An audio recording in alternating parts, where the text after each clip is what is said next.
you think you are their favorite? You are pretty cool, so you might be. Yo. Yo. Yo. You ready for bed? Do you even still have a bedtime? Hey, next weekend, Mom and Dad are gonna be out of town for like 2 days.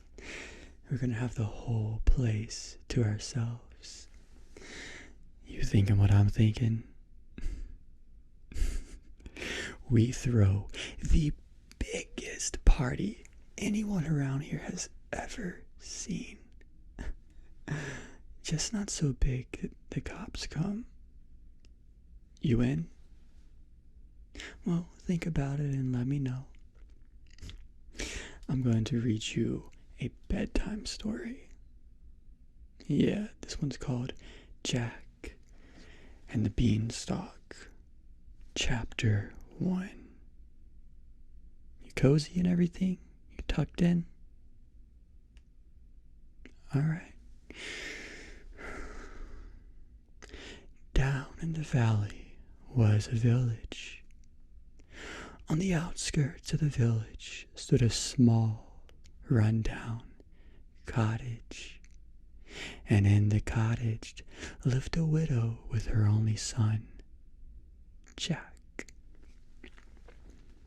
They were poor. This was clear to see from the ragged clothes on their backs and the worn shoes on their feet.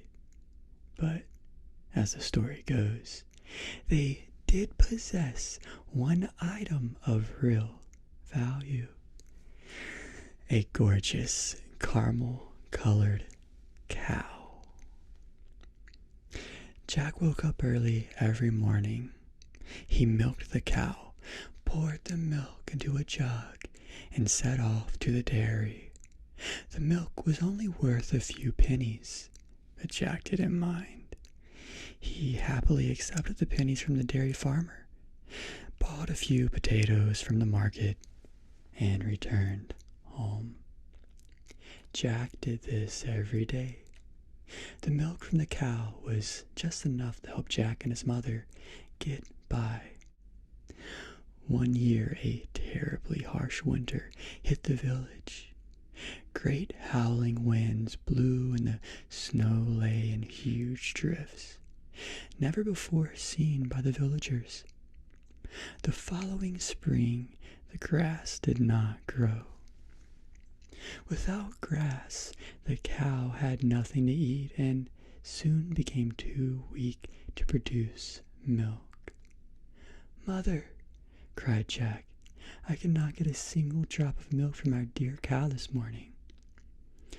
"Alas," the widow replied, "I feared this day would come, and so it has. Jack, my dear boy, it is time to sell our precious cow. Take her to the market and auction her off to the highest bidder." Jack looked sad. "But mother," he said, "without our daily milk from the cow, we will soon run out of money, and then what will we do?" "Don't worry, Jack. We'll think of something," she replied. Jack and the Beanstalk, Chapter 2. Jack set off down to the village with the cow. Before he reached the market, he came across a friendly butcher. The butcher wore a blue and white striped apron, a straw hat, and carried a small green drawstring bag. The butcher approached Jack. "What a fine cow you have there," he said, patting the cow firmly. "I'm selling her," replied Jack. "Are you indeed?" "Yes," said Jack. "My mother told me to go to the market and only sell her to the highest bidder, for she is extremely valuable." "I can see that," replied the butcher. "That is why," he continued, "I am going to give you a once-in-a-lifetime offer. and all for worth no less than 1,000 times what you will receive from anyone else at that market. Jack looked up at the butcher in awe. "What is this offer?" asked Jack. "Magic beans," said the butcher, stepping forward and opening the little green pouch. Jack peered inside. "3 beans?" he snorted. "3 magic beans," replied the butcher. "That will most certainly change your and your dear mother's life for the better." Jack reflected for a moment. 1,000 times more valuable, he thought to himself, and something that will help my mother. "Very well," said Jack. He exchanged the cow for the little pouch containing the 3 magic beans and returned home. Jack and the Beanstalk, Chapter 3. Jack told his mother of the butcher and the beans, then watched in horror as her face turned poosh. "You've done what?" she bellowed. "But, Mother," stammered Jack, "the man said they were magic beans and they would help us, and—" He stopped before he could finish the sentence. Even Jack, now hearing these words coming out of his own mouth at the first time, could not believe what he was saying. It sounded ridiculous, and he suddenly felt overwhelmed with shame. He began to sob. "Oh, Mother," he cried, "I'm so sorry. I can't believe I've done something so silly. Can you ever forgive me?" "Go to your room, Jack," she said. "You must think long and hard about what you have done." Still clasping the little pouch of beans, Jack turned, trudged upstairs to his bedroom, and closed the door. He tipped the beans into his palm and then sat on the edge of his bed, staring at them. "How could I have been so stupid?" he said to himself angrily. "I mean, look at them. 3 blinking, measly little beans in exchange for a whole cow. What was I thinking?" In a fit of rage, he clenched his fist and tossed the beans out of the window, then curled up on the bed and fell into a deep sleep. Jack and the Beanstalk, Chapter 4. When Jack awoke, it was morning. This particular morning was bright and sunny, which was strange because the sun did not stream through Jack's bedroom window as it usually would. On this particular morning, his room remained dark. Jack ran to the window. What met his stare took his breath away. A gigantic beanstalk rose like 10 mighty oaks high up into the sky. "They were magic beans," Jack exclaimed. "Perhaps they do hold the great riches that this butcher speaks of." That was it. Without a second thought, Jack jumped out of his bedroom window and onto the giant beanstalk. Great leafy vines snaked around like ladders, making it ever so easy for Jack to scale the skyscraping stalk. He began to climb, higher, higher, and higher, not stopping for a moment to look down. This is probably just as well, for Jack was now so high up that his cottage, the village, and all the surrounding lands could be seen no more. Suddenly came a shrill voice.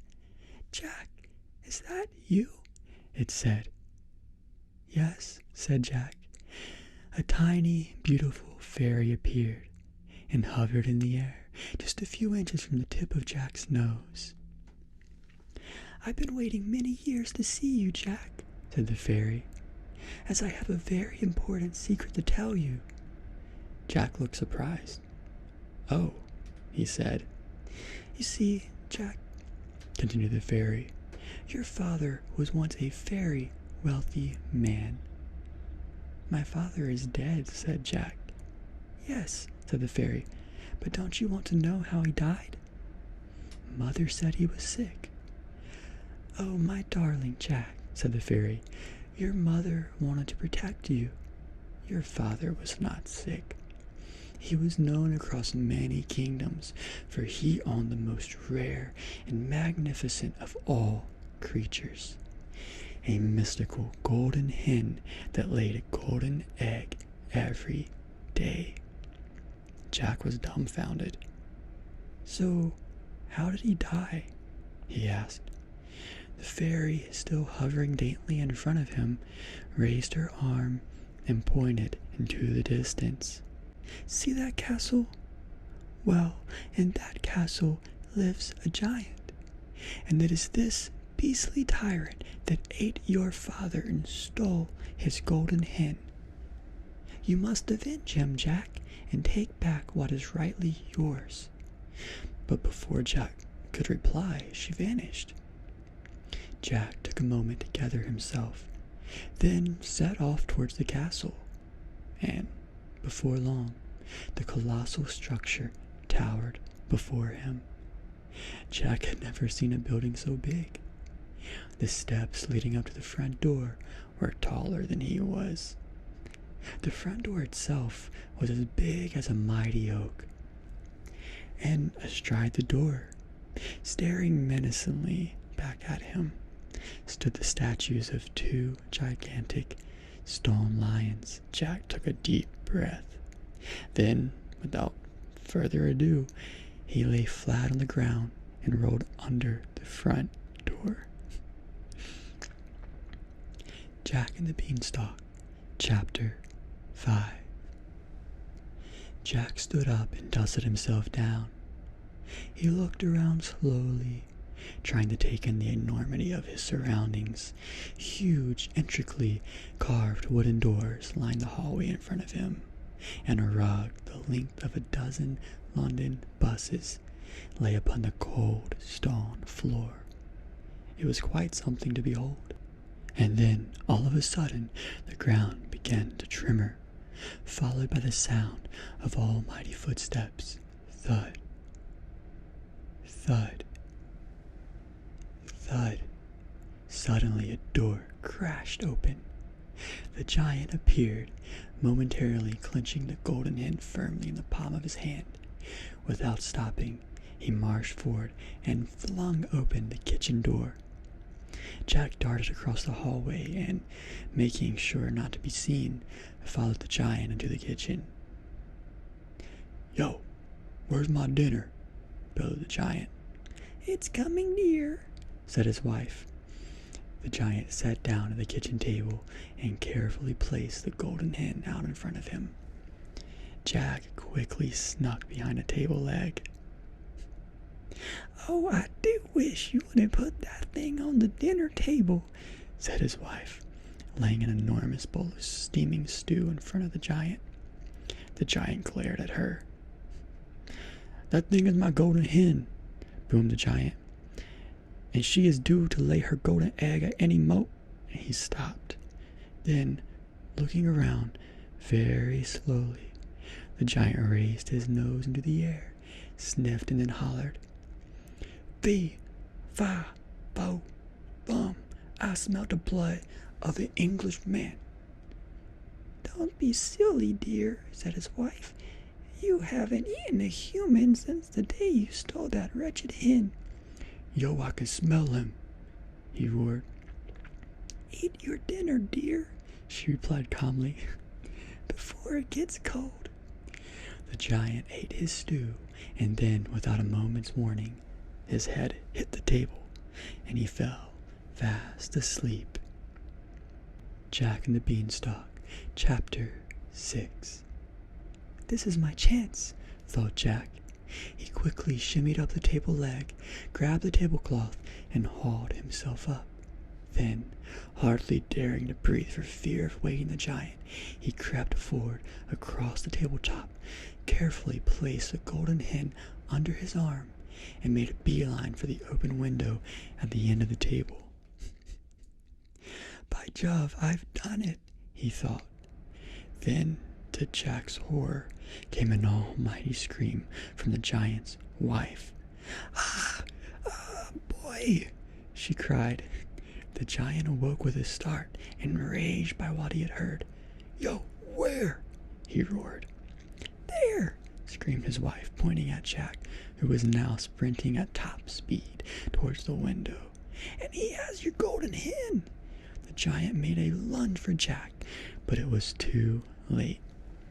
Jack escaped through the open window and made it back down the beanstalk to safety. After returning to the ground, Jack cut down the magical beanstalk, and neither the giant nor his wife were ever seen again. And true to the fairy's word, the hen laid 1 golden egg each day. Before long, Jack and his mother had enough money to buy a new cow, and I am pleased to say from that day forward, they lived a long, happy, and prosperous life together. The end. I hope you enjoyed that bedtime story, Jack and the Beanstalk. There's a movie I like a lot. I haven't seen it in years. It's called Jack the Giant Slayer. You remember when we went and saw that movie? It was a while ago. I'd love to see it again sometime. I hope you are relaxed and sleepy. I'll see you tomorrow. All right. Good night.